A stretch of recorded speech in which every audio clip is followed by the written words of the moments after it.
Assalamualaikum warahmatullahi wabarakatuh.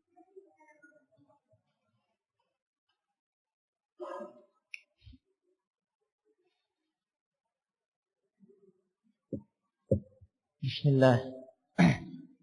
Alhamdulillah. Hamdan katsiran thayyiban mubarakan fih kama yuhibbu rabbuna wa yardah. Asyhadu an la ilaha illallah wahdahu la syarika lah wa asyhadu anna Muhammadan abduhu wa rasuluh. Wa sallallahu alaihi wa ala alihi wa sahbihi wa sallama tasliman mazidan ma ba'd.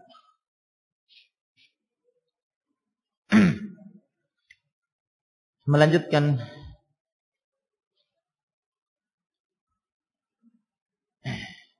terkait dengan adanya tabdi' vonis bid'ah pada seseorang atau pada jamaah, bahwa tidak harus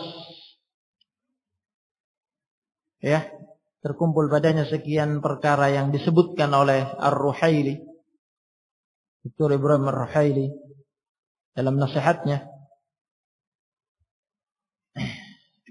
Dalil bukti berikutnya menyambung yang sebelumnya. Kata Syekh Rabi' hafizahullah, walamma qala al-Mu'tazilah fi murtakib al-kaba'ir bi annahum fi manzilatin baina al-manzilatayn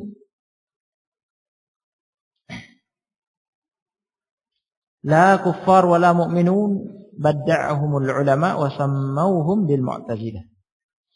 Dan tatkala kaum Mu'tazilah berbicara tentang orang-orang yang melakukan dosa besar, kaum Mu'tazilah mengatakan bahwa pelaku dosa besar itu adalah sahibul manzilah bainal manzilatain, orang yang berkedudukan, berposisi pada suatu posisi antara dua posisi. Jadi dia tidak kafir, tidak pula mukmin. Kalau begitu apa namanya? Kalau kaum Khawarij memvonis kafir, kaum Mu'tazilah mengatakan dia adalah orang yang berada pada manzilah, posisi antara dua manzilah, yakni antara kafir dan mukmin. Dia tidak kafir, tidak juga mukmin.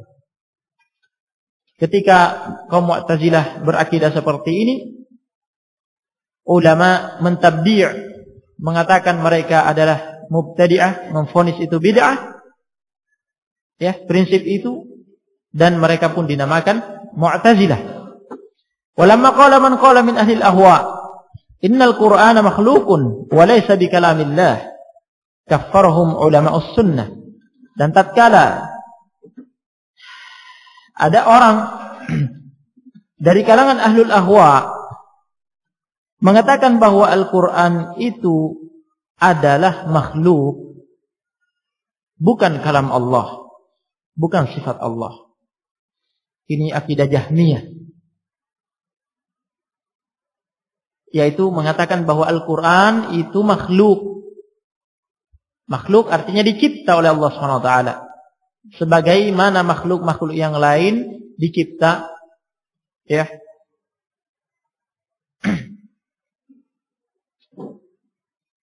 Padahal Al-Quran akidah Ahlussunnah wal Jamaah, sebagaimana dalam Al-Quran dan As-Sunnah, Al-Quran itu adalah kalamullah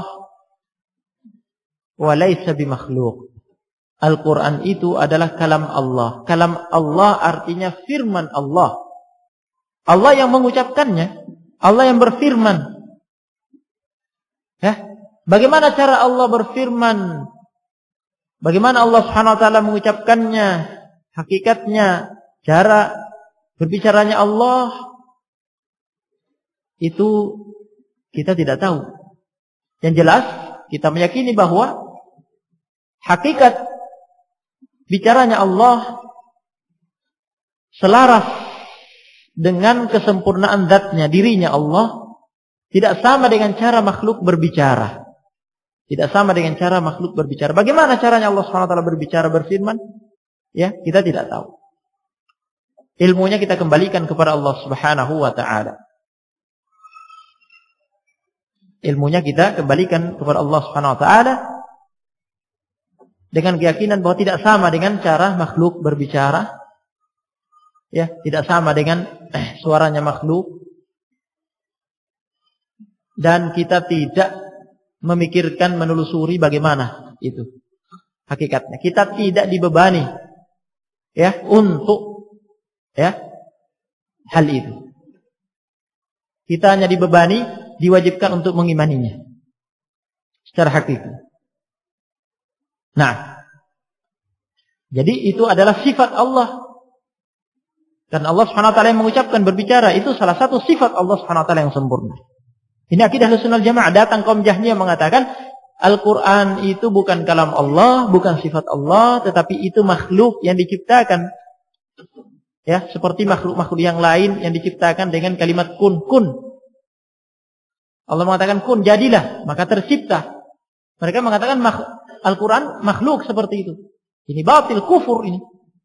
Oleh karena itu ketika kaum Jahmiyah mengatakan demikian, kaffarahum ulama as-sunnah, ulama as-sunnah mengkafirkan mereka. Imam Ahmad dan yang lainnya. Ya. Walamma qala man qala min ahli sunnah. Tatkala ada orang dari kalangan ahlus sunnah, tadinya dia dari kalangan ahlus sunnah, dikenal dari kalangan ahlus sunnah. Ketika dia mengatakan Al-Quran kalamullah lakin lafzi bihi makhluk. Al-Quran adalah kalam Allah. Kalam Allah. Tetapi lafadzku ya, dengan Al-Quran, lafadzku membaca Al-Quran itu makhluk. Tambahan lafadzku membaca Al-Quran makhluk. Ini membingungkan. Ini bisa dimaknai dengan makna yang benar, bisa pula dimaknai dengan makna yang salah. Bisa dimaknai dengan makna yang benar, bisa dimaknai dengan makna yang batil, yang sesuai, yang sama dengan bid'ahnya kaum Jahmiyah tadi. Ya. Mereka juga mengatakan Al-Quran kalamullah. Ya. Mereka juga mengatakan Al-Quran kalamullah, tapi kata mereka makhluk. Sehingga itu tidak cukup. Seorang sunni salafi, kata Imam Ahmad dalam kitab Ushulus Sunnah, harus tegas mengatakan bahwa Al-Quran kalamullah laisa bimakhluk. Itu. Ya. Al-Quran adalah kalam Allah, firman Allah, bukan makhluk. Ini sunni salafi. Kalau hanya mengatakan kalamullah belum cukup. Sampai mengatakan bukan makhluk. Nah, muncul sebagian orang mengatakan Al-Quran kalamullah. Dan tidak ada di belakangnya diikuti mengatakan bukan makhluk. Tetapi mendatangkan kalimat lain. Yaitu la lafzi bihi bil Quran makhluk. Lafadzku dengan Al-Quran makhluk. Ini bid'ah. Tidak ada pendahulunya dari salaf. Dan ini bisa bermakna benar, bisa bermakna batil. Kapan bermakna benar? Kalau yang dimaksud dengan lafzi bil Quran makhluk, lafadzku melafadzkan Al-Quran, maksudnya adalah perbuatanku membaca, melafadzkan, itu perbuatan makhluk, kan begitu? Ya? Kalau kita membaca Al-Quran, maka perbuatan kita membaca, menggerakkan lisan kita, bibir kita, ya, maka itu jelas makhluk, karena kita yang melakukan. Tetapi yang dibaca, yang dilafadzkan, yang dibaca itu kalamullah, itu kalamnya Allah, itu bukan makhluk. Jadi kalau yang dimaksud lafzi bil Quran dibawa kepada makna ini tadi, yaitu perbuatanku melafadzkan, membaca, itu makhluk. Kalau yang dimaksud itu benar maknanya, kan begitu. Yang jadi masalah ada makna lain, bisa diartikan dengan itu, yaitu lafaz di sini artinya al-malfuz, yakni yang dilafadzkan. Kalau diartikan bahwa yang aku lafadzkan, yang aku baca adalah makhluk, nah ini berarti sama dengan Jahmiyah. Berarti mengatakan Al-Quran adalah makhluk. Ketika tidak ada kejelasan, tidak ada ketegasan mengatakan bukan makhluk, tetapi menggunakan kalimat yang maknanya bisa benar, bisa salah, batil, tergantung siapa yang mengartikan, dan ini mendatangkan syubhat, membingungkan, dan ini bid'ah, tidak ada pendahulunya, maka badda'ahum ahlus sunnah, mereka ditabdi', divonis mubtadi' yang mengucapkan ini, dan kalimat ini divonis bid'ah oleh ahlus sunnah, Imam Ahmad dan yang lainnya. Ya. Jadi yang benar dalam hal ini katakan apa? Seperti kata Imam Ahmad dalam Ushulus Sunnah, katakan apa akidahnya Ahlus Sunnah dalam masalah Quran? Kalamullah laisa bimakhluk. Harus tegas begitu. Kalam Allah, firman Allah bukan makhluk. Berarti kalau begitu jelas itu sifat Allah Subhanahu wa taala. Ya. Kalaupun hendak berbicara tentang masalah lafaz, maka terangkan secara rinci. Terangkan dengan rinci, katakan, jelaskan bahwa yang namanya lafaz, melafazkan Al-Quran itu ada rincian. Ya. Kalau yang dimaksud adalah ini, maka demikian. Kalau yang dimaksud adalah ini, maka demikian seperti yang kami rincikan tadi. Itu jika hendak merincikan karena muncul istilah tersebut, tetapi kita jangan sampai menggunakan ya istilah ini, tetapi katakan seperti kata Imam Ahmad apa? Al-Quran kalamullah laisa bimakhluk. Nah, barang siapa tidak mengatakan ini, dia mubtadi' kata Imam Ahmad. Kalau dia mengatakan Al-Quran kalamullah, tetapi lafadzku melafadzkan Al-Quran itu makhluk, maka dia mubtadi'. Ya. Begitu pula bid'ah yang lain yang muncul juga pada masa Imam Ahmad terkait dengan ini, orang yang tawakuf. Dia mengatakan, saya tidak tahu. La adri, apakah Al-Quran itu kalamullah atau itu makhluk? Saya tidak tahu. Ya, tawakuf, abstain. Ini juga dikatakan mubtadi' oleh Imam Ahmad, ditabdi' juga oleh Imam Ahmad. Dan juga ada dari kalangan Ahlus Sunnah yang terpengaruh dan mendatangkan tawakuf ini tadi, ditabdi' juga oleh Imam Ahmad, divonis mubtadi'. Ya, sampai mengatakan Al-Quran kalam Allah bukan makhluk, baru dia menjadi sunni salafi. Nah, walamma dhalla al-murji'ah fi ta'rifil iman, kata Syekh Rabi selanjutnya, dan tatkala sesat kaum murji'ah dalam mendefinisikan iman, faqalu, mereka mengatakan innal amala laysa minal iman wa annahu la yazidu wa la yanqusu, badda'ahum ahlus sunnah. Mereka mengatakan bahwa amal itu bukan bagian dari iman, dan bahwasanya iman itu tidak bertambah dan tidak berkurang. Tatkala kaum Murji'ah mengatakan demikian, maka mereka pun ditabdi, divonis mubtadi'ah oleh Ahlus Sunnah. Ya, adapun Ahlus Sunnah mengatakan iman itu adalah qaul wa amal. Qaulul qalb wa qaulul lisan. Qaulun wa amal. Qaulul qalb wal lisan. Qaulul qalb, ucapan qalb, ucapan hati, maksudnya tasdiq, pembenaran, meyakini, ya, dengan hati. Qaulul lisan, yakni mengikrar, menetapkan dengan lisan. Kemudian amal meliputi amalan qalbu, ya, seperti takut kepada Allah, khasyatullah, roja, berharap kepada Allah, ya, cinta kepada Allah, dan yang lainnya itu amalan-amalan qalbu. Amal lisan seperti zikir, baca Quran, amar ma'ruf nahi mungkar dengan lisan. Kemudian amal jawarih, amalan dengan anggota-anggota tubuh seperti sholat dan yang lainnya. Ya, itulah iman. Jadi amal itu adalah bagian dari iman. Dan bertambah dengan ketaatan, melemah iman itu dengan maksiat. Semakin kuat iman dengan ketaatan, dengan amal soleh, dan faktor-faktor yang lainnya, dan semakin melemah dengan maksiat. Ini akidah Ahlussunnah Jamaah. Kaum Murji'ah mengatakan amal bukan bagian dari iman, tidak bertambah dan tidak berkurang. Maka ulama Ahlussunnah mengatakan mereka mubtadi'ah, dinamakan Murji'ah.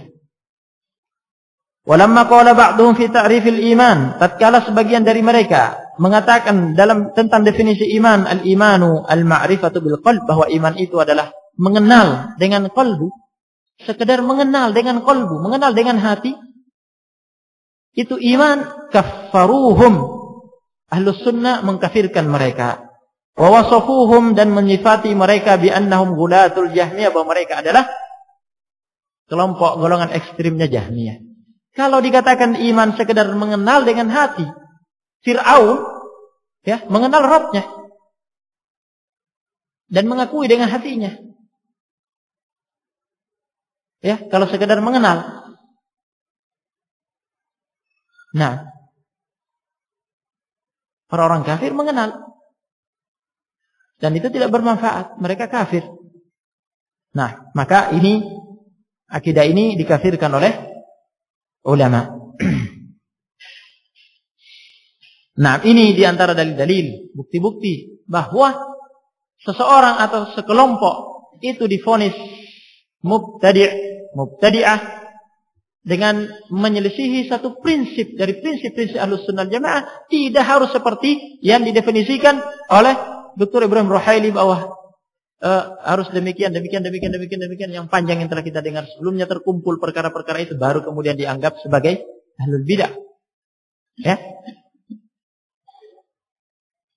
Imamus Sunnah, yaitu Al-Imam Ahmad, Abu Abdillah Ahmad bin Muhammad Ibn Hanbal, dalam kitab Ushulus Sunnah, sebelum menyebutkan prinsip-prinsip Ahlus Sunnah, beliau mengatakan wa min yakni dengan makna ya. Nah, min Ushulus Sunnah, di antara Ushulus Sunnah ya, yang kata beliau, man lam yaqbal khoslatan minha wa yu'min biha lam yakun min ahliha. Di antara prinsip-prinsip Ahlus Sunnah yang apabila ada satu perkara dari prinsip-prinsip itu yang tidak diterima oleh seseorang dan tidak diimani olehnya, satu saja tidak diterima dan tidak diimani oleh dia, ditolak dan tidak diimani oleh dia, maka dia bukan Ahlus Sunnah. Kemudian disebutkan prinsip-prinsip itu ya oleh Al-Imam Ahmad. Di antaranya perkara-perkara yang diselisihi ya oleh sekelompok mubtadi'ah yang telah kita dengar contoh-contohnya tadi dalam masalah iman dan yang lainnya. Dalam masalah Al-Qur'an, kalamullah laisa bi makhluk. Maka di sini kelanjutannya terkait dengan syubhat Ibrahim Ar-Ruhaili ini, dia juga mengatakan ya, yakni Ar-Ruhaili, Ibrahim Ar-Ruhaili juga mengatakan bahwa al-a'immah, imam-imam Islam tidak mentabdi', tidak memvonis mubtadi'. Sebagian ulama ahli sunnah yang menyepakati sebagian ahlul bid'ah dalam masail juz'iyah min aqwalim, dalam masalah-masalah juz'iyah. Ya, masalah-masalah yang sifatnya cabang dari suatu prinsip. Cabang dari suatu prinsip. Nah, ini dibantah oleh Syekh Rabi. Kata Syekh Rabi hafizahullah, laqad badda'a as-salafu 'adadan minal ulama. Sungguh kaum salaf mentabdi', memvonis bid'ah sejumlah ulama, kanu min kibari ahli sunnah, adalah mereka itu, ulama itu tadinya mereka adalah ulama-ulama besar dari kalangan ahlus sunnah.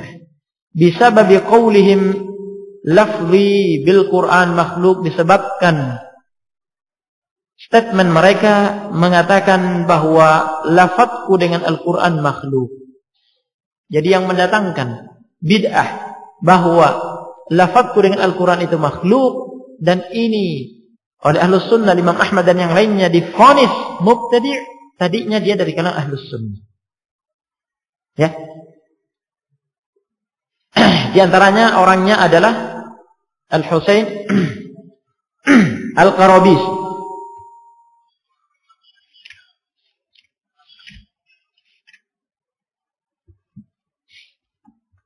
Naam.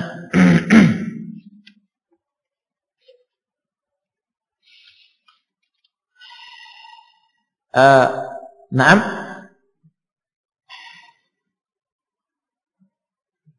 Dia tanya adalah Husain Al-Karabisi. Naam. Al-Harith Al-Muhasibi.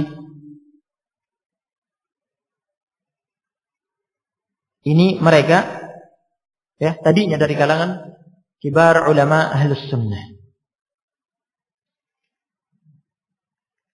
Nah, tetapi mereka terjerumus dalam bid'ah ini tadi. Nah,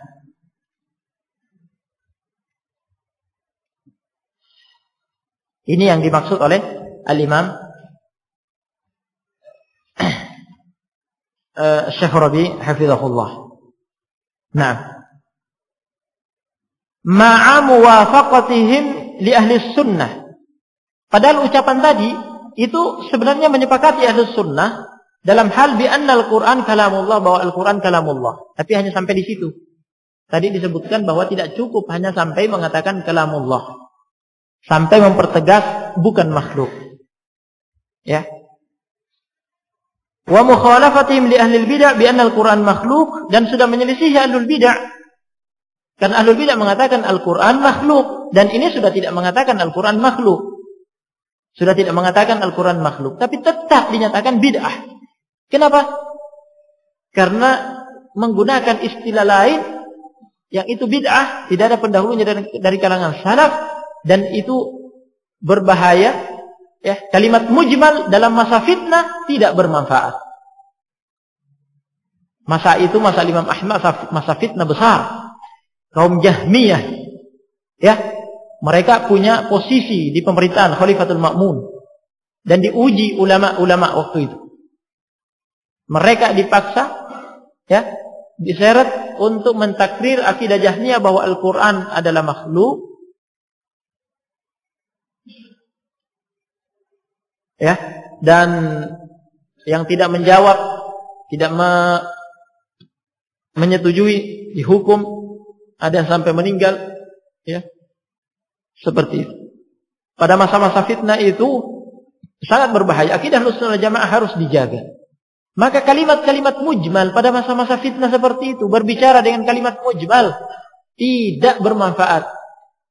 Mengatakan, yani tidak seperti kaum Jahmiyah mengatakan bahwa makhluk, tidak. Tetapi tidak mempertegas bahwa bukan makhluk. Menggunakan kalimat mujmal, mengatakan bahwa lafzi bil Quran makhluk, lafadzku dengan Al-Quran makhluk. Ah, ini pinginnya kalau Ahlus Sunnah mendengar, harapannya bisa selamat dari kritikan dan tahdir Ahlus Sunnah. Kalau didengar oleh kaum Jahmiyah, selamat. Karena sudah ada kata makhluk. Tidak bisa. Kalimat global ini ya bisa ditarik. Maknanya bisa benar, bisa batil seperti diterangkan tadi. Dan ini tidak ada pendahulunya. Maka ini ditabdi'. Orang yang mengucapkan itu dari kalangan Ahlus Sunnah. Ulama Ahlus Sunnah. Maka ditabdi'. Dia mubtadi'. Ditahdir. Diperintahkan oleh Al-Imam Ahmad untuk dihajar. Nah, begitu pula yang mengatakan tawakuf, dia juga dari kalangan kibar Ahlus Sunnah, dari kalangan ahli hadis. Ya'qub, ya, orangnya adalah Ya'qub bin Syaibah. Nah, Ya'qub bin Syaibah dari kalangan ahli hadis yang tawakuf ini ditabdi' oleh Imam Ahmad. Ditabdi', dikatakan dia mubtadi'. Karena tidak ada, ya, contohnya dari kaum salaf. Nah, dan ini menyelisih prinsip Ahlus Sunnah bahwa Al-Quran adalah kalamullah, bukan makhluk. Ketika dia tawakuf, Epstein mengatakan, saya tidak tahu, ya, apakah itu makhluk atau bukan. Maka ini juga tidak selamat. Oleh a'imah Ahlus Sunnah, Imam Ahmad dan yang lainnya, ditabdi' dan divonis mubtadi'. Padahal masalah ini, kata Syekh Rabi' hafizahullah, juz'iyah. Ya. Masalah ini adalah juz'iyah. Yakni salah satu juz, bagian dari pokok, ya, prinsip Ahlus Sunnah wal Jamaah.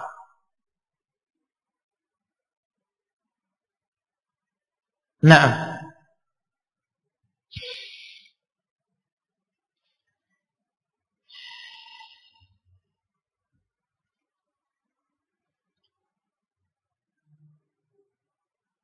ya ini di antara yang kita petik dari bayan, kemudian melengkapi ini hal yang sering ditanyakan, kalau begitu kapan seseorang divonis sebagai mubtadi'? Kemudian apakah dipersyaratkan harus ada iqamatul hujjah? Ya. Nah, tadi di tengah-tengah pembahasan sudah disebutkan bahwa Al-Imam Ahmad rahimahullah telah menyatakan hal itu dalam kitab Ushulus Sunnah, bahwa satu prinsip dari prinsip-prinsip Ahlus Sunnah Jamaah, dan di antara prinsip yang disebutkan itu masalah juz'iyah. Ya, salah satu bagian dari percabangan dari pokok prinsip. Karena termasuk yang disebutkan di dalam kitab Ushulus Sunnah dalam masalah Al-Qur'an adalah kalamullah, bukan makhluk. Jika satu prinsip itu ditolak, tidak diimani, maka dia keluar dari Ahlus Sunnah. Keluar dari Ahlus Sunnah. Dan divonis sebagai mubtadi'. Nah, itu dhabitnya. Ya. Dan terkait dengan masalah apakah harus iqamatul hujjah atau tidak, hal ini juga telah dibahas oleh Syekh Rabi' dalam kitab Bayan. Ya. Dan lebih lengkapnya Syekh Rabi' bin Hadi Al-Madkhali hafizahullah memberi rincian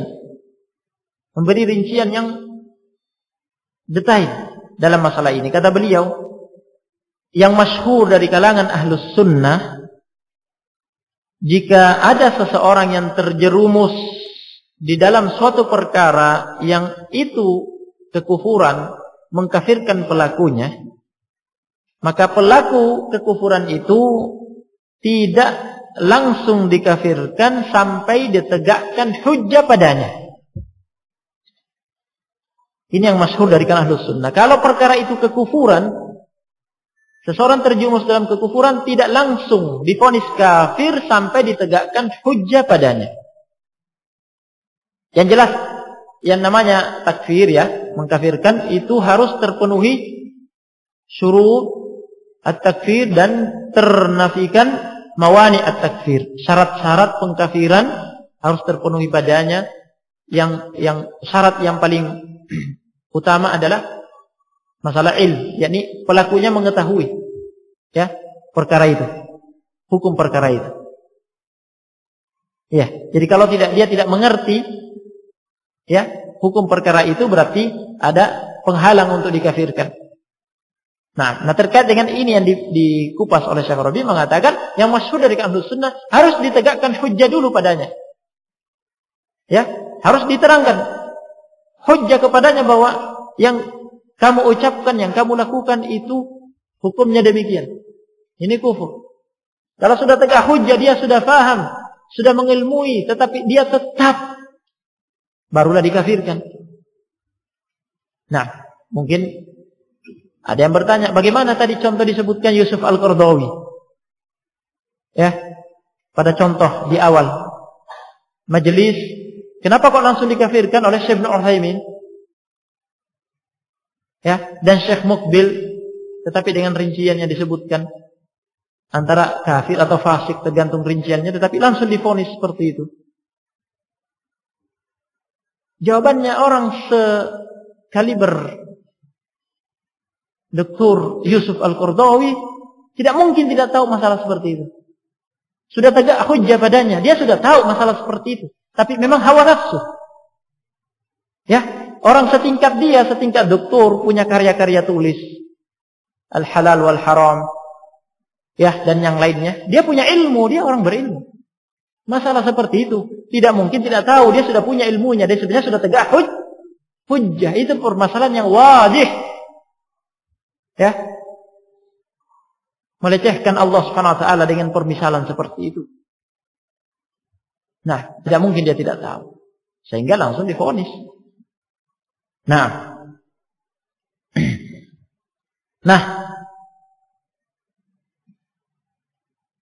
Adapun terkait dengan bid'ah. Ya. Terkait dengan bid'ah. Maka ini terbagi menjadi beberapa jenis, kata Syekh Rabi'. Jenis yang pertama, yakni terkait dengan bid'ah. Ya, jika ada yang terjerumus dalam bid'ah bagaimana? Ada beberapa jenis. Yang pertama kata beliau, ahlul bid'ah wal ahwa, yang mereka memang dikenal sebagai ahlul bid'ah. Mereka adalah kaum Rawafid, kaum Khawarij, kaum Jahmiyah, kaum Qadariyah, kaum Mu'tazilah, kaum Sufiyah, Kuburiyah, Murji'ah, Kuburiyah penyembah kubur, Murji'ah, dan yang memiliki hukum yang sama dengan mereka dari kalangan ahlul bid'ah seperti Ikhwanul Muslimin, Jama'atut Tabligh, dan yang semisal dengan mereka. Maka kaum salaf tidak mempersyaratkan harus iqamatul hujjah untuk menghukumi mereka dengan bid'ah. Jadi, ya, jangan katakan kita tegakkan hujjah dulu kepada kaum Rawafid, kemudian kita vonis. Tidak dipersyaratkan, langsung divonis mereka Rafidhah dengan bid'ah. Demikian sebutkan bid'ah. Jangan katakan kaum Khawarij kita tegakkan hujjah dulu kepada mereka, langsung divonis mereka Khawarij dengan bid'ah ini. Ya, mereka Qadariyah, mereka Mu'tazilah. Ya, Ikhwanul Muslimin Mubtadi'ah, Jama'atut Tabligh Mubtadi'ah. Langsung seperti itu tanpa dipersyaratkan harus ditegakkan hujjah. Nah, seorang Rafidhi, seorang Khariji, Ikhwani, Tablighi, maka dikatakan dia mubtadi'. Ditegakkan hujjah atau tidak. Yang kedua,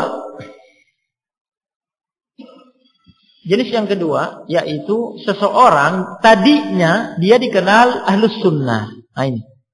Tadinya dia dikenal ahlus sunnah. Kalau yang pertama itu memang dikenalnya dari awal mereka mubtadi'ah. Tidak pernah dikenal punya hubungan dengan sunnah, dengan ahlus sunnah. Memang dari asalnya, dari awalnya memang mubtadi'ah. Ya sudah, mubtadi'ah mereka. Tanpa kita harus berpaya-paya mengatakan harus dikasih hujjah kepada mereka. Nah, yang kedua, dia tadinya ahlus sunnah. Ya. Kemudian sunni salafi ini, dia sunni salafi, tetapi terjerumus dalam satu bid'ah. Bid'ah tersebut adalah bid'ah yang wadihah, bid'ah yang nyata, bid'ah yang sangat jelas, bukan perkara yang samar. Ya, bid'ah yang jelas bahwa itu bid'ah. Semua orang tahu bahwa itu bid'ah. Ya. Tidak tersamarkan. Nah, tidak ada syubhat di situ yang bisa menjadi udzur. Seperti contohnya kata Syekh Rabi mengatakan bahwa Al-Qur'an itu makhluk. Ini jelas-jelas bid'ah. Ya. Berakidah Qadariyah, yaitu mengingkari takdir. Nah, ini jelas. Ya. Bid'ah yang nyata. Berpemikiran seperti Khawarij. Ya. Mengkafirkan pelaku dosa besar. Mengkafirkan pemerintah muslim dengan alasan punya kesalahan, punya dosa besar. Dan yang lainnya dari bid'ah-bid'ah yang itu wadihah, bid'ah itu jelas. Tidak ada kesamaran di situ, tidak ada syubhat. Maka yang seperti ini oleh kaum salaf langsung ditabdi', langsung divonis mubtadi'. Tanpa harus didudukkan iqamatul hujjah terlebih dahulu. Langsung. Ya, buktinya apa? Nah, apa buktinya? Buktinya Abdullah bin Umar radhiyallahu anhuma ketika ditanya tentang kemunculan kaum Qadariyah di Basrah. Apakah Ibnu Umar mengatakan panggil mereka? Saya nasihati, saya tegakkan hujjah pada mereka. Ya, atau menulis nasihat penegakan hujjah, sampaikan kepada mereka, ini saya tegakkan hujjah kepada mereka. Kemudian setelah itu dilihat hasilnya, baru kemudian divonis. Tidak. Ibnu Umar ketika dilapori bahwa mereka mengingkari takdir, mengingkari ilmu Allah yang azali, al-qadim, ya, meyakini bahwa Allah tidak tahu apa yang terjadi ini kecuali setelah terjadi, padahal Allah Subhanahu wa taala telah mengetahui semuanya, ya, sebelum terjadinya, dengan ilmunya yang terdahulu, yang azali. Ini mereka ingkari, dilaporkan kepada Ibnu Umar. Kata Ibnu Umar langsung saat itu, fa idza laqita ulaika fa akhbirhum anni bari'um minhum wa annahum bura'u minni. Jika kamu berjumpa dengan orang-orang itu, kabarkan kepada mereka bahwa saya, Ibnu Umar, salah satu sahabat Rasul, berlepas diri dari mereka, langsung menyatakan bara'.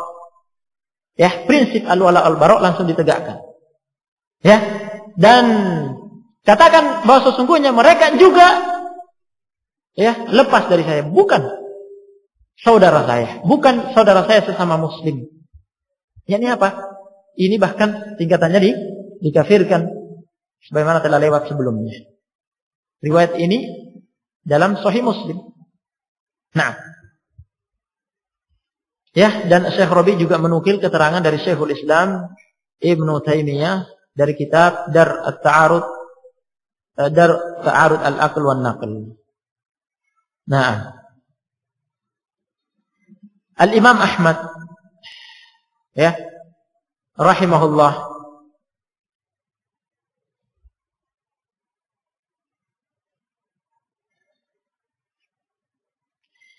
ketika muncul, ya, bid'ah pada masa tersebut, dicontohkan tadi, ada sebagian dari kalangan ahlus sunnah tadi mengatakan apa? Al-Quran kalamullah, tetapi ditambah, bukan mengatakan laisa makhluk, tetapi mengatakan apa? Apa? Lafzi bihi makhluk. Lafadku dengan itu makhluk.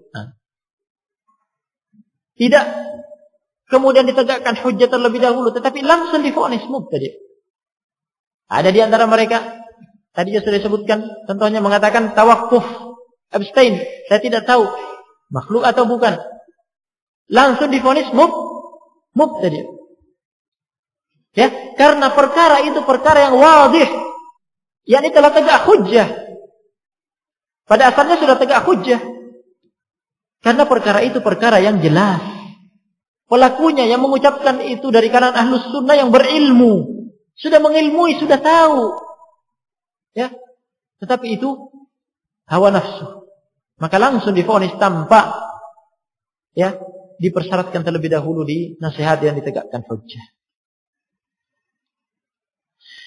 Nah, kemudian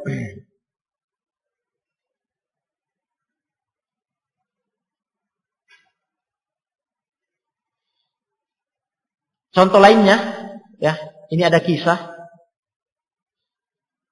yaitu Daud al-Asbahani al-Zahiri. Daud al-Zahiri gurunya Ibnu Hazm al-Zahiri. Daud al-Asbahani al-Zahiri, ya, ketika dia datang ke Baghdad. Nah, Daud al-Zahiri ini punya hubungan baik dengan putranya Al-Imam Ahmad. Salah satu putranya Al-Imam Ahmad namanya Salih bin Ahmad.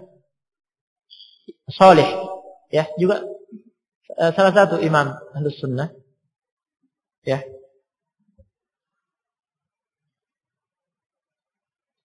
Daud al-Zahiri berusaha untuk bisa masuk ke rumahnya Al-Imam Ahmad. Ingin bertamu, berjumpa dengan Al-Imam Ahmad. Nah, jika bisa masuk ke rumahnya Al-Imam Ahmad, berjumpa dengan Al-Imam Ahmad, disambut baik oleh Al-Imam Ahmad, dan beliau adalah Imamus Sunnah, pada masa fitnah ketika itu, ya itu pertanda bahwa orang itu orang baik. Kalau sampai disambut dan diterima, ya pertanda itu berarti dia baik.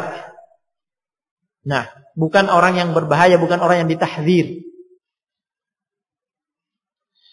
Maka Daud Al-Dhahiri berusaha melobi lewat Salih, putranya Imam Ahmad, karena punya hubungan baik, berusaha bagaimana caranya melobi ke ayahnya supaya bisa bertemu dengan Ahmad, bisa disambut masuk ke rumahnya. Maka Salih ini pun berusaha menemui ayahnya, yaitu Imam Ahmad, mengatakan kepada Imam Ahmad, "Rajulun sa'alani ayyatiyak." Ada seorang pria minta tolong kepada aku, ingin berjumpa denganmu. Kata Imam Ahmad, "Masmuh." Masmuh. Ditanya, siapa namanya? Coba diteliti. Siapa namanya? Ini masa fitnah ini. Nah, siapa namanya? Kata Salih, Daud. Nah, diringkas, disingkat Daud gitu. Nah, kata Imam Ahmad, min ain? Dari mana dia? Tidak langsung tafadhol, enggak. Tanya siapa namanya, tanya lagi min ain? Dari mana? Kata Salih, min ahli Asbahan. Dia dari penduduk Asbahan. Ditanya lagi oleh Imam Ahmad, ayu syai' sun'atuh, apa yang telah diperbuat oleh dia? Apa yang telah dilakukan? Di sini Salih berusaha, ya, berusaha berkelit agar tidak menyebutkan kelakuan Daud Al-Dhahiri, tapi terus dikejar oleh Al-Imam Ahmad. Siapa itu? Apa yang dilakukan? Bagaimana dia? Dakwahnya bagaimana? Terus diperiksa, diteliti, ya, dicek. Sampai akhirnya Al-Imam Ahmad tanggap dan tahu, oh ini Daud Al-Dhahiri. Daud Al-Dhahiri ini rupanya yang mau masuk. Ketahuan akhirnya. Kata Imam Ahmad, "Hadza kataba ilayya Muhammad ibn Yahya an-Naisaburi fi amrihi annahu za'ama anna al-Qur'an muhdath fala yakrubni." Orang ini, Daud Al-Dhahiri ini Al-Asbahani, aku telah mendapat keterangan, telah menulis kepadaku Muhammad bin Yahya an-Naisaburi, mengabarkan kepadaku tentang orang itu, bahwa Daud Al-Asbahani Al-Dhahiri berprinsip, berkeyakinan Al-Quran muhdath, Al-Quran makhluk. Al-Quran makhluk. Fala yakrubni, maka jangan coba-coba dekat kepadaku, tidak boleh masuk. Kata Imam Ahmad, ini orang jauh-jauh dari Asbahan mau ketemu, tidak boleh. Ya, karena bid'ahnya itu tadi. Kata Salih, ya abati yantafi min hadza wa yunkiru. Kata Salih, wahai ayahanda, dia menafikan itu. Dan dia mengingkari. Dia mengatakan, saya tidak pernah mengatakan begitu. Saya tidak pernah berucap seperti itu. Jadi mencoba mengingkari hal itu di hadapan Al-Imam Ahmad. Ya. Apa kata Imam Ahmad? Nah, sekarang kan yang mana yang dipercaya ini? Muhammad bin Yahya an-Naisaburi yang dipercaya apa? Pengakuan dia, karena dia mengaku tidak pernah berbicara begitu. Iya kan? Tetapi apa kata Imam Ahmad? Muhammad bin Yahya asdaqu minhu. Muhammad bin Yahya an-Naisaburi lebih terpercaya daripada dia. Aku lebih percaya beritanya Muhammad bin Yahya an-Naisaburi daripada berita dia sendiri. La ta'dan lahu fil masir ilayya. Jangan sekali-kali kamu izinkan dia mendatangi aku. Imam Ahmad, Imamus Sunnah. Ya. Ini Contoh bukti lainnya ya terkait dengan hukum jenis yang kedua. Kemudian jenis yang ketiga, kata Syekh Rabi', seseorang yang dikenal dari kalangan ahlus sunnah dan dia ma'ruf ya, dikenal mencari al-haq, mencari kebenaran, mencintai kebenaran dan berhati-hati untuk terus berpegang dengan al-haq. Ya, tidak punya hawa nafsu. Berusaha berijtihad semampu yang dia lakukan dengan niat yang baik, tidak ada hawa nafsu padanya. Qaddarallah wa ma syaa fa'al, terjerumus dalam satu bid'ah yang khafiyah, tidak seperti yang sebelumnya. Ini dia terjerumus ke bid'ah yang khafiyah. Bid'ah khafiyah ini bid'ah yang samar, halus, tersembunyi. Ya. Karena ada syubhat yang membuat dia seperti itu. Jadi bukan jelas-jelas jatuh dalam bid'ah yang jelas-jelas bid'ah tanpa ada syubhat, kesamaran di situ. Ini memang bid'ah yang tersembunyi, samar, ada syubhat. Dia tidak tahu kebenaran dalam hal itu, keliru dia. Ya. Maka yang seperti ini keliru tanpa sengaja, terjerumus dalam bid'ah tanpa sengaja. Maka yang seperti ini, apabila dia sudah terlanjur meninggal, wafat, maka tidak boleh ditabdir', bahkan dia disebut dengan kebaikan, disanjung, dipuji, bahwa dia ahlus sunnah. Ya. Apabila dia masih hidup, maka dia dinasihati. Maka dia dinasihati kalau memang masih hidup, masih ada kesempatan, dinasihati dan diterangkan kepadanya al-haq, bahwa apa yang telah dilakukannya itu salah, itu bid'ah, syubhatnya dijawab, ya, diobati kebodohannya dalam perkara itu, ya, dan difahamkan al-haq. Apabila dia rujuk, walhamdulillah, itu yang diinginkan. Jika asar, yakni terus tidak mau rujuk, terus mempertahankan, padahal sudah ditegakkan hujjah, maka saat itulah dia ditabdi' dan divonis sebagai mubtadi'. Nah, ini rincian keterangan Syekh Rabi' hafizahullah. Ya. Dan ini difatwain dari Syekh Rabi', dinukil oleh Dr. Syekh Ahmad bin Umar Bazamul, ya, pada ta'liq beliau terhadap bantahan Syekh Ubaid Al-Jabiri kepada atas qawaidnya Ali Hasan Al-Halabi. Ya. Di salah satu catatan kakinya, Dr. Ahmad bin Umar Bazamul menukil fatwa Syekh Rabi' ini, rincian yang detail tadi. Nah, dan rincian itu menjadikan kita jadi sangat jelas, ya, terkait dengan masalah ini.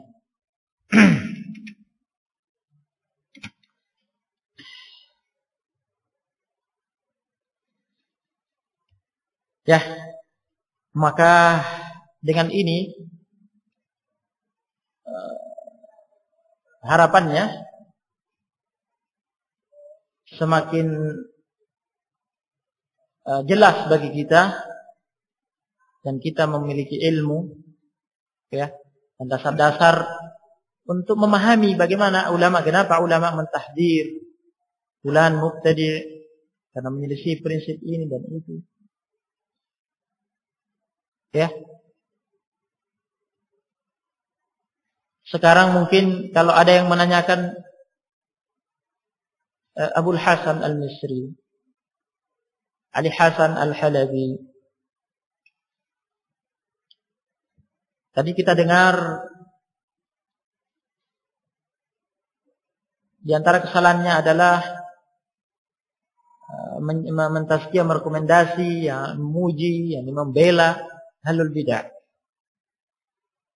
mendukung bid'ah besar, seruan, ya, untuk bersatunya seluruh umat-umat beragama, bahwa semua agama itu baik, sama, Ya, mendukung seruan agar ada kemerdekaan, kebebasan memeluk agama apa saja.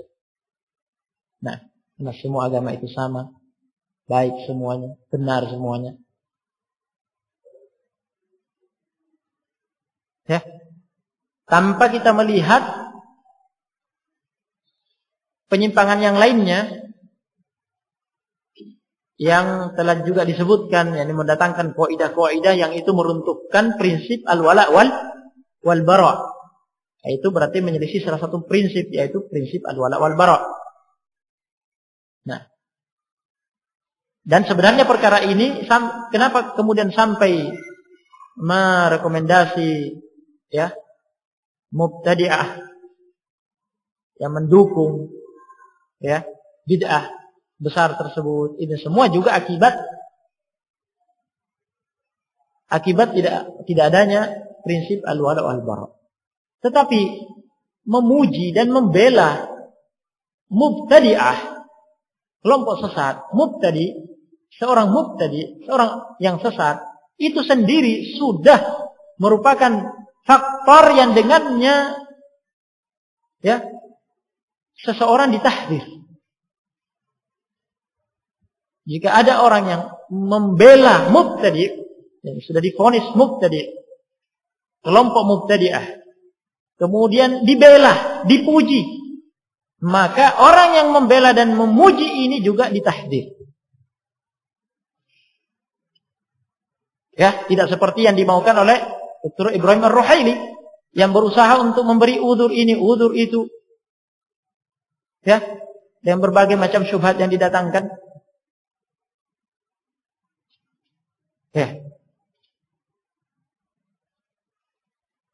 Kata Syekh Rabi dalam kitab Bayan halaman 74. Kata al-Imam yakni menyebutkan ya keterangan dari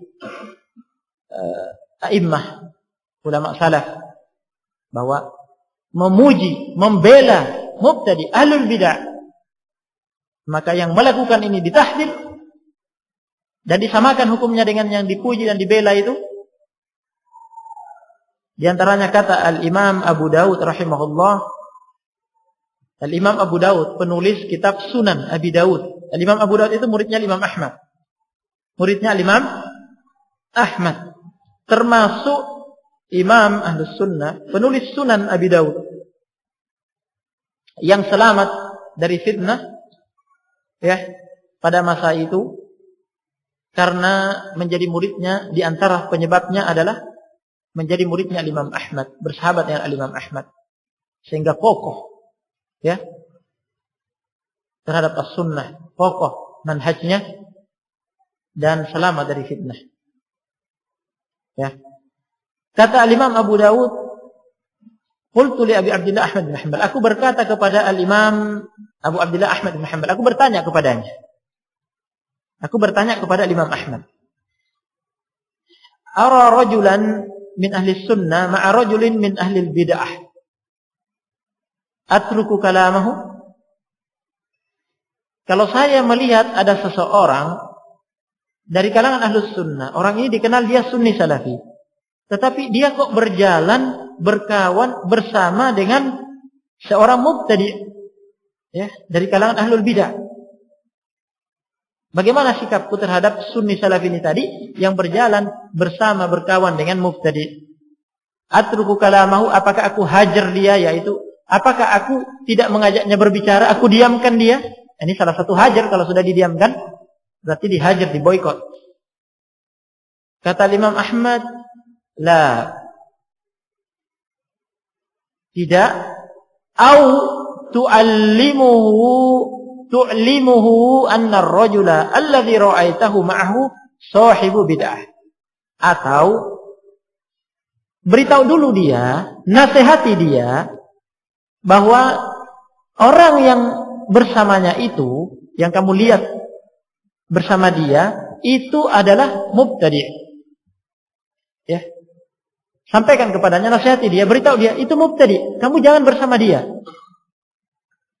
Fa in tarak, jika sudah dikabari, dinasihati bahwa yang bersamamu itu mubtadi',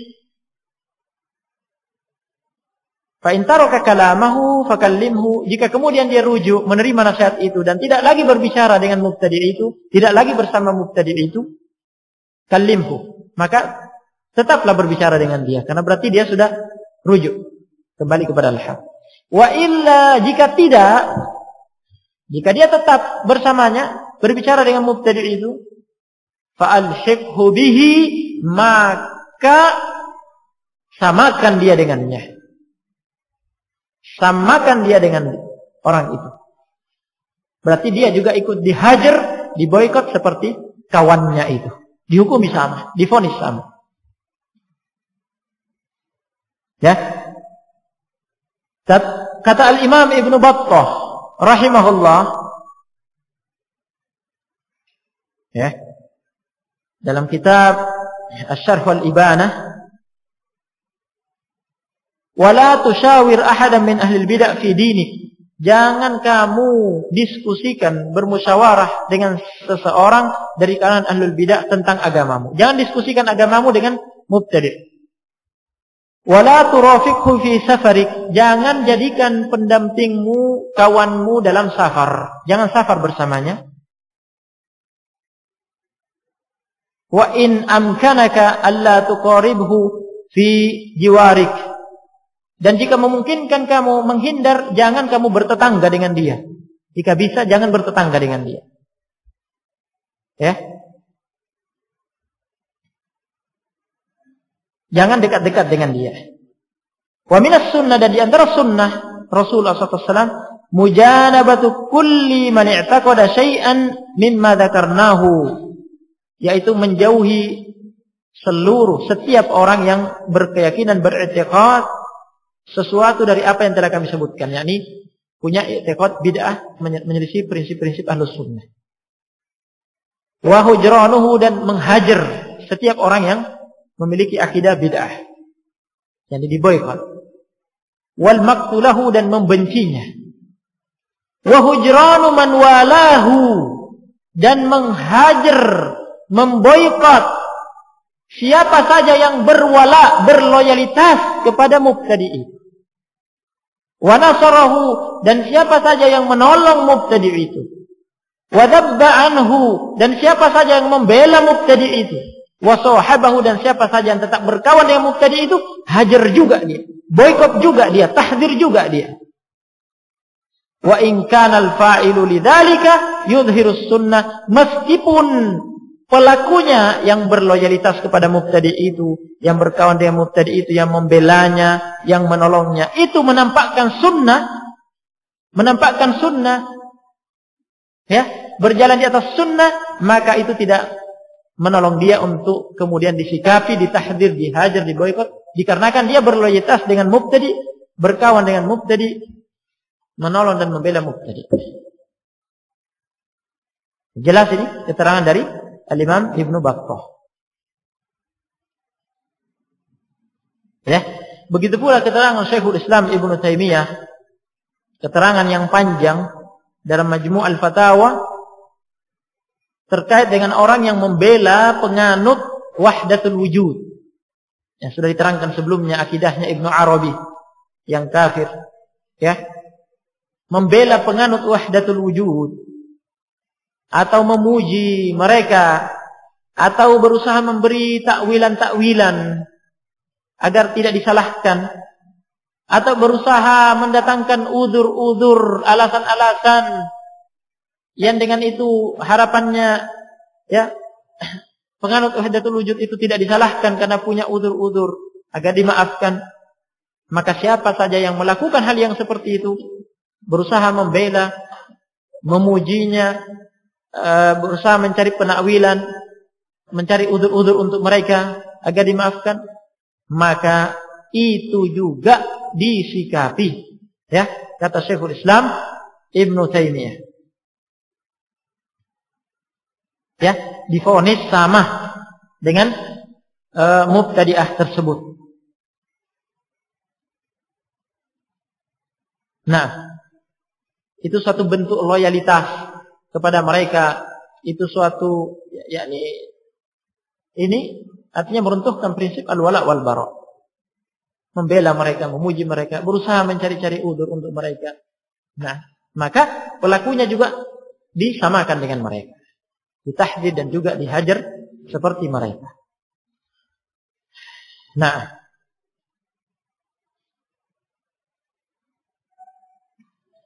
ya, Imran, salah satu contoh yang juga diangkat oleh Syekh Rabi, yaitu Imran ibn Hittan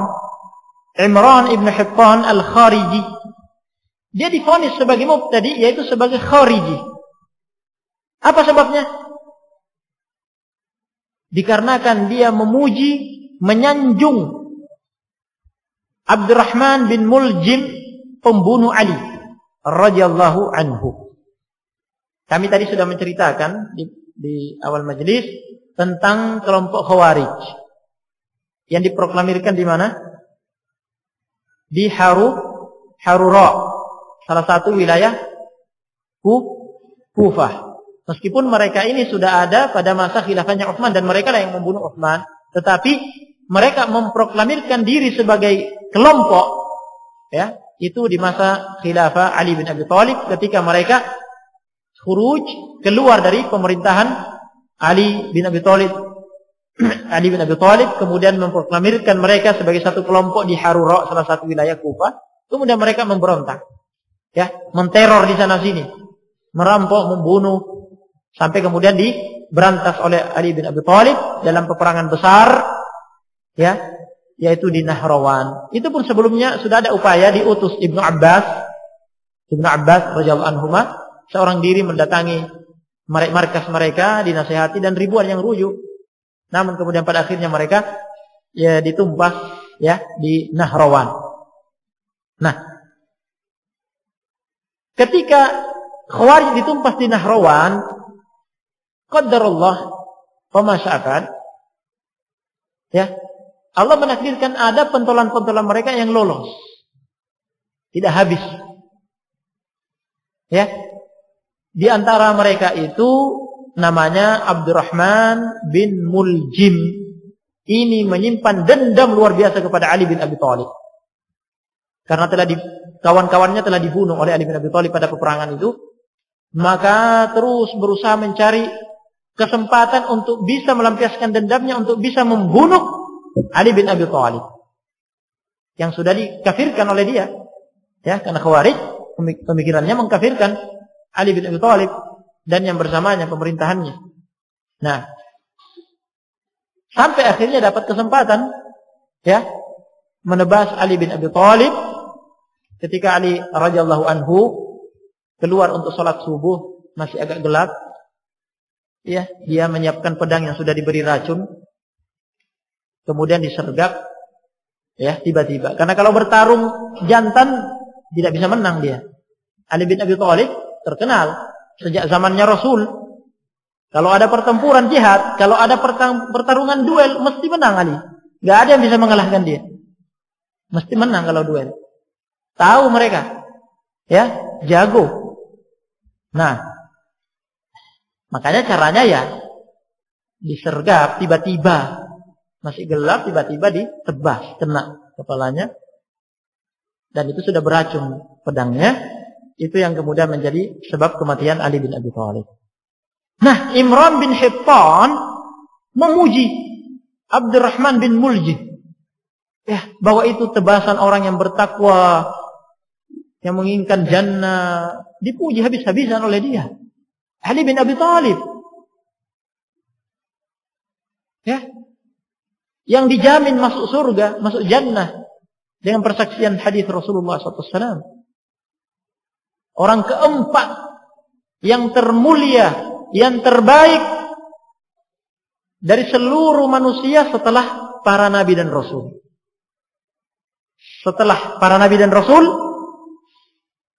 yang terbaik, yang termulia adalah Ali, adalah para sahabat Rasulullah SAW. Urutan pertama adalah Abu Bakar, kemudian Umar, Utsman, kemudian yang keempat Ali. Pembunuhnya Ali bin Abi Thalib dipuji habis-habisan oleh Imran bin Hittan. Karena itu dia divonis sebagai khariji, karena pujian itu. Ya. Gara-gara pujiannya itu dia divonis sebagai mubtadi' khariji. Ini menunjukkan bahwa memuji, membela mubtadi'ah itu sebagai sebab seseorang divonis mubtadi' karena itu menunjukkan ya loyalitasnya dan menunjukkan dia sama dengannya. Nah, sebagaimana tentang ini disebutkan oleh Ibnu Katsir, Al-Imam Ibnu Katsir, salah satu murid Ibnu Taimiyah dalam kitab hadis, mustalah hadis atau Al-Ba'idah Hadis. Nah, menyebutkan itu tadi bahwa Imran Ibn Hittan divonis al-Khariji, dia seorang Khariji. Dia memuji Abdurrahman bin Muljim, sang pembunuh Ali radhiyallahu anhu. Nah, jadi Ibnu Katsir, imam besar ini, murid Ibnu Taimiyah, menjadikan pujian Imran bin Hittan kepada pembunuh Ali, yaitu Abdurrahman bin Muljim, itu dianggap sebagai dakwah, seruan terhadap bid'ah.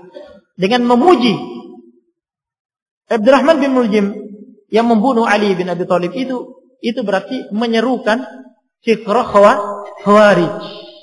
Itu berarti mendakwakan pemikiran Khawarij dengan memuji itu. Ya, maka dia pun divonis sama. Nah, kalau begitu, bagaimana hukumnya kepada Abul Hasan yang memuji ya Ahlul Bid'ah? Sudah disebutkan tadi contohnya di awal. Bagaimana Ali Hasan yang memuji Ahlul Bid'ah? Bahkan sampai pada tingkatan memuji tulisan itu tadi yang direkomendasi oleh ya beberapa penguasa, direkomendasi oleh tokoh-tokoh Rafidhah, tokoh-tokoh Sufiyah dan tokoh-tokoh sekuler. Bahkan dikatakan oleh Ali Hasan bahwa mereka yang menandatangani tulisan itu mereka adalah ulama thiqat, mereka adalah ulama yang terpercaya dan mereka umana. Ya. Padahal mereka adalah tokoh-tokohnya Rafidhah, tokoh-tokohnya Sufiyah, tokoh-tokohnya sekuler. Nah, dipuji habis seperti itu. Dan isi tulisan itu juga adalah seruan terhadap untuk pengkafiran. Ya. Alam semesta, yaitu mau menyamakan semua agama, bahwa semua agama benar. Nah, beri kebebasan kepada setiap orang, silahkan mau meluk jadi Yahudi, Nasrani, itu juga agama yang baik, agama yang benar. Dan mereka seharusnya bersaudara semua. Nah, tingkatannya sudah seperti ini, apakah belum pantas untuk divonis mubtadi'? Mereka ini, ya, sampai Ibrahim Ar-Ruhaili masih berusaha terus mencari udzur-udzur, berusaha masih membela, sampai mengeluarkan kitab nasihat seperti ini, ya, dan akhirnya justru mendatangkan kaidah-kaidah baru, syubhat-syubhat yang membingungkan, ya, yang menyalahi prinsip-prinsip Ahlus Sunnah wal Jamaah. Nah, kalau dikatakan ya mungkin ada syubhat, ya mereka belum tahu, kenapa enggak dinasihati dulu, iqamatul hujjah dulu. Tadi kan disebutkan salah satu jenisnya, kalau seseorang terjerumus, dia dari kan Ahlus Sunnah awalnya, kemudian terjerumus dalam bid'ah yang samar, tersembunyi, tegakkan hujjah dulu.